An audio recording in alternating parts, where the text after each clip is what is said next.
We're here with Deborah Thomas-Austin, the President of the World YWCA. I'm Jo Allebone from the YWCA of Canberra, and I'm here in Geneva on a short-term internship with the World YWCA for the Human Rights Council. And I'm Jenna Foster from the YWCA USA from a local association in Central Virginia. And we're going to talk today a little bit about leadership and what it means to each of us. So Deborah, perhaps if you'd start off just by maybe sharing what leadership means to you. Well, thank you first of all for wanting to have this chat, and it's a wonderful opportunity to connect with some of our young women, two of our young women. And leadership to me means, it's about motivating people. It's about, I see a distinction between leadership and management. And I think leadership is about connecting with people and motivating and inspiring people to do more, to be more, and to achieve more on their own. Excellent. Now, can you explain a little bit about your leadership journey and how you kind of moved along in both your career and then with the YWCA? I think it started with the YWCA going back to about 1985 when I had the opportunity to join the YWCA without knowing too much about it. Throughout my life, my professional life and the YWCA have intersected, and so it's not surprising that I came to the YWCA through my profession and through a colleague who introduced me to the YWCA. And I was invited to join. I won't go into the story about how I was invited to join, but I was invited to join, and I did. And I turned up at a meeting not knowing that that first meeting was an annual general meeting of the YWCA Port of Spain Association. And I got elected to the board. And so I had the opportunity from very early in my YWCA involvement to start playing a leadership role on the board as chairman of the program committee it was at the time. And then a couple of years later, I became a vice president of the local association. And it has gone on from there. When I first joined the Y, I had an opportunity to participate in a leadership training program in Arizona in 1986, I think it was. And that opened my eyes to the YWCA as a movement, to the potential, the interest in developing leadership potential of women and girls is something that resonated with me. And I realized that I had been prepared for that by my own mother, who, I like to say that she was a feminist without knowing anything about feminism. But she always taught us, I have one sister who is older than me, and my mother always taught us that we could do whatever we wanted to do. And I honestly did not know that that was not everybody's experience until I joined the YWCA. I think it was through the Y that I realized that not everybody had the opportunities that I took for granted, and that other people's experiences could have been so negative. So yeah, the YWCA has helped me just learn how to organize things, how to take charge of certain situations, how to develop programs, to work with young people, to work with others. That whole governance side of my career, I think, was birthed in the YWCA. And so I've had the opportunity to practice those leadership skills, not just in the Y, but in other professional organizations and also in my job currently. And so what would you say are some of the biggest challenges that you faced in that leadership journey, even before you got involved with the YWCA? And how have you kind of worked to overcome those situations? I think outside of the YWCA, the things that challenged me most were, one, my age at a time when I was younger.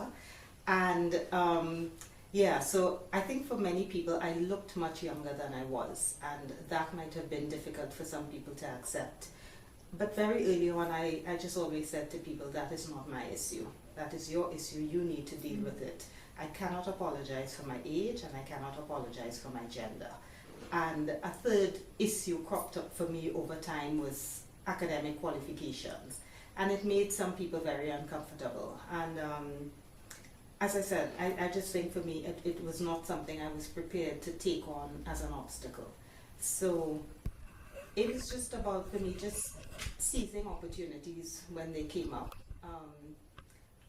And I must say I didn't always seize the opportunity, and I didn't always look for opportunities. I was quite happy to be in the background and to follow, not to put myself in a leadership role. But as the opportunities came up, I think being involved with the Y gave me the confidence to take on certain challenges when they came up, to say yes to certain things. And well, I guess the biggest thing I've had to say yes to in a long while is 2011 agreeing to allow myself to be put forward as a candidate for president of the World YWCA. But yeah, it has given me that confidence to take on other challenges, and I've taken on others in my career as well that maybe without the grounding in the Y I would not have considered.